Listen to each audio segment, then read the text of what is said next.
I've heard it said that every poet is born from a desire to express his love for a woman, or vice versa. So I wasn't too much different. That's pretty much why I started writing when I first started writing. So here's a love poem. It's called Amusing My Muse.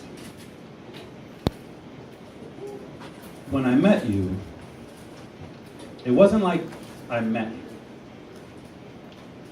It was more like I remembered.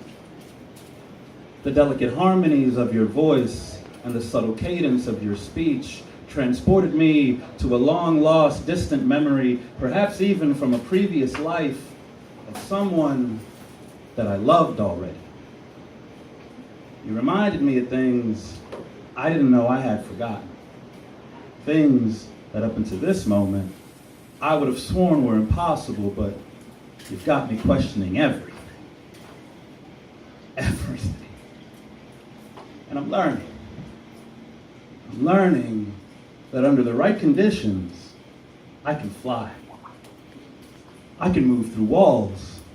I can push my pen across the surface of the page with my mind and write things that I hope amuse my muse. Things like, you're every color's favorite hue. You're an autumn mountain's view. You're a crossword puzzle clue, a wind chime's favorite tune. You're like a brand new pair of shoes. I want to walk with you. I want to write poems on every mirror in your house, so when you look into them, you see what I see. I want to tap your sense of humor so I can drink your laughter from a cup and get drunk on your silly. Let me get inebriated on your most intimate ideas. Let me be the goblet that you pour yourself into. It is not enough to exist as a part of your life. I need to participate in your existence. Because every morning I wake up with your song on my lips and your name on my pillowcase. You're in the fibers of every muscle I stretch, arms extended, reaching out for you. You're my first sip of coffee. You make me alert, my mind's breakfast, nourishment for good mornings, and I can't think of any better way to start my day.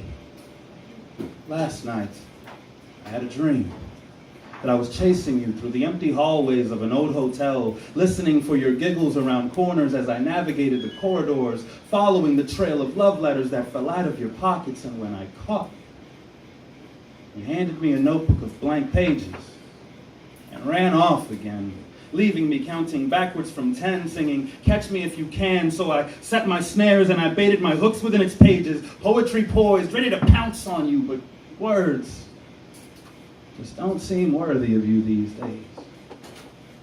So I leave treasures mounted to walls that only you would think to hunt for. Only you could know their value. Verbal trinkets for you to add to your collection. Vintage memories we haven't yet created, and somehow the shoebox that we keep them in is already overflowing. It's taking both of us to force the lid down, and even that's barely working. Every phone call is another love note on a napkin. Every message is a ticket stub for a movie we haven't seen. Every spoken word falls perfectly into place, building something we have no definition for. Something so beautiful that neither of us understand it, but like a flower that blooms in the shade, though the odds are against us, we flourish.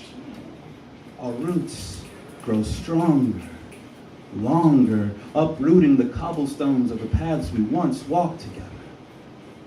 Yes, the paths we once walked together.